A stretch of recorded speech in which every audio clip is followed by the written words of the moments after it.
一段视频在互联网上被反复截图、反复分析、反复回味。画面里，田曦薇在直播间笑着说，与 quote 和张凌赫还有我们的经纪人都挺有缘分的。与 quote。就在他说出与 quote 经纪人与 quote 这3个字的瞬间，坐在旁边的张凌赫猛地转过头，眼神里写满了4个字，你说什么？那个表情不是表演出来的，那是一个人在听到不该说的话时来不及掩饰的真实反应。这段互动当天阅读量破亿，而了解内情的人都清楚，这背后藏着一个长达9年谁也不敢轻易提起的秘密。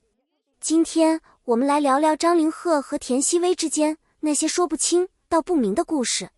先说一个很多人不知道的细节，竹玉这部剧差一点就没有这2个人。当剧组最初找到张凌赫时，他看完剧本拒绝了，理由很简单，剧本太普通，不值得。同一时间，田曦薇也在谈另一部戏，是和邓为合作的《风月不相关》，2人的档期几乎是平行的，注定无缘。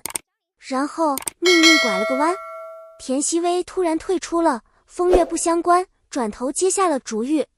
消息传出来没多久，张凌赫改变了主意，火速签约加入剧组。很多人开始想，他是真的被剧本说服了，还是因为别的原因。但就算2个人真的想靠近，也有一堵很厚的墙横在中间。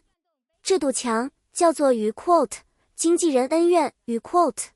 时间要回到2017年，一部叫《海棠经与胭脂透》的剧，因为一场番位之争，彻底撕裂了2个团队的关系。张凌赫的经纪人徐以若和田曦薇的经纪人龚玉涵，从那时起就成了内娱公认的死对头。近9年来，2家团队互发黑稿，截胡资源，几乎每一次在同一个圈子里出现，都要暗中较量一番。所以当竹玉把这2个人放在同一个剧组，所有人都在等着看好戏。番位怎么定？宣传怎么分？红毯怎么站？最后的结果是与 quote 排名不分先后，与 quote 4个字背后是多少次谈判，没有人知道。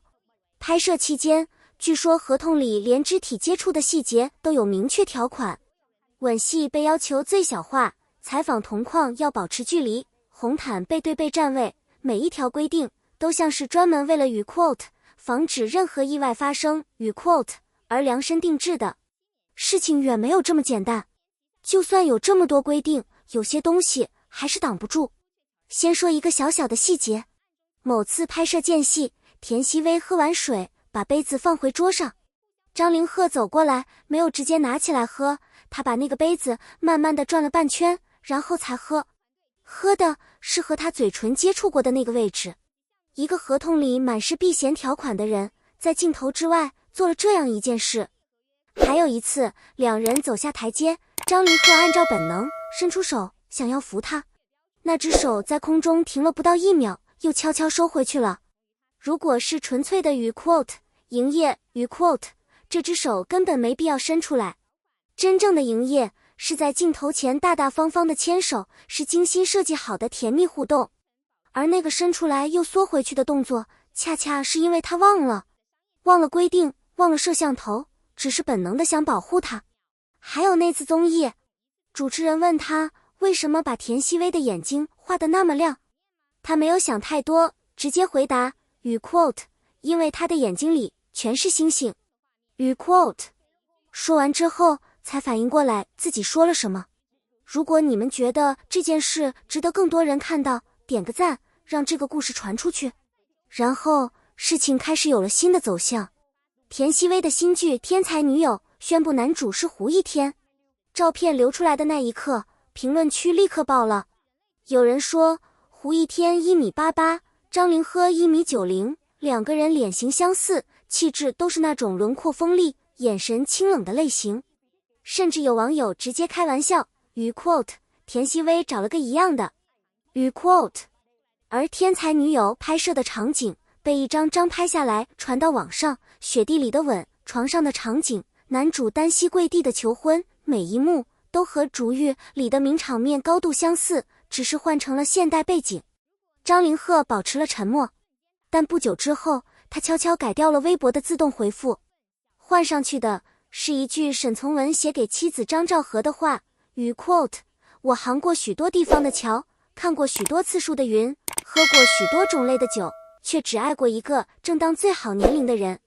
语 quote 这句话太有名了，几乎所有人都知道它背后的意思。然后有个粉丝 ID 叫语 quote 怪你不记得我语 quote 在评论区留言，张凌赫回复了4个字语 quote 看见了就不怪了。语 quote 这句话到底是说给粉丝听的，还是说给另一个人听的，没有人能给出答案。但评论区里那天晚上所有的讨论都只有一个指向。与此同时，竹玉的庆功宴上，两人在同一个场地表现得像两个不太熟的同事，拍照时保持距离，笑得克制，合影里几乎找不到对视的瞬间。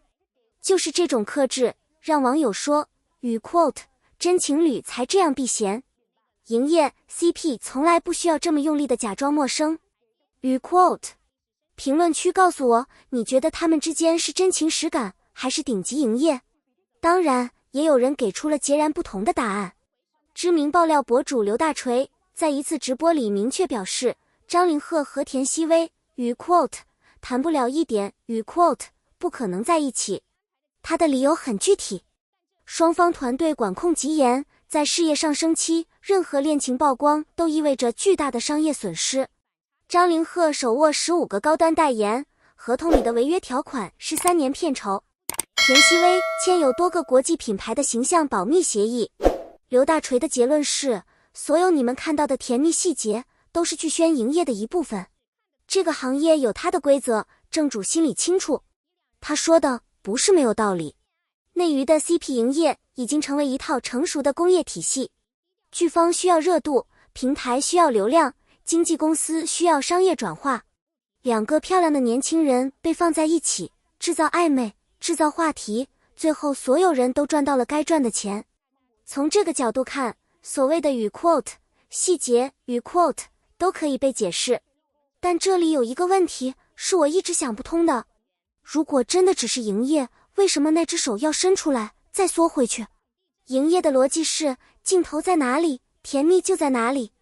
一个精心运营的 CP 不会把情感表露留在没有镜头的角落，然后在有镜头的地方拼命假装陌生。还有那个杯子，那个在后台没有镜头，没有观众，只有工作人员偶然拍下来的杯子，没有任何剧本会写在无人注意的地方把杯子转半圈。这两件事是真诚，还是极致精密的表演？我想说3点，然后把这个问题交给你们。第一，经纪人可以控制合同，可以控制红毯站位，可以删掉吻戏，但没有人能控制一个人在台阶上的第一反应，那只伸出去又缩回来的手不在任何合同条款里。第二，这个行业里语 quote 营业语 quote 和语 quote 真情语 quote 从来不是非此即彼的关系。两个人可以在合约的框架里开始，然后在某个下午的片场越过了那条线，自己也没有意识到。第三，也是最重要的一点，也许答案根本不重要。重要的是，在那个镜头外的瞬间，有人做了一个不在剧本里的动作。那个动作让几百万人停下来想了很久。田曦薇说了一句语 quote 经纪人蛮有缘分语 quote， 张凌赫的眼神瞬间变了。那一刻，不管是真情还是营业，都太像爱情了。好了，今天的故事就到这里。你觉得他们之间是语 quote 谈不了一点语 quote， 还是语 quote 早就谈了语 quote？ 评论区告诉我，我很想知道你的答案。如果喜欢这期内容，记得点赞订阅，我们下期见。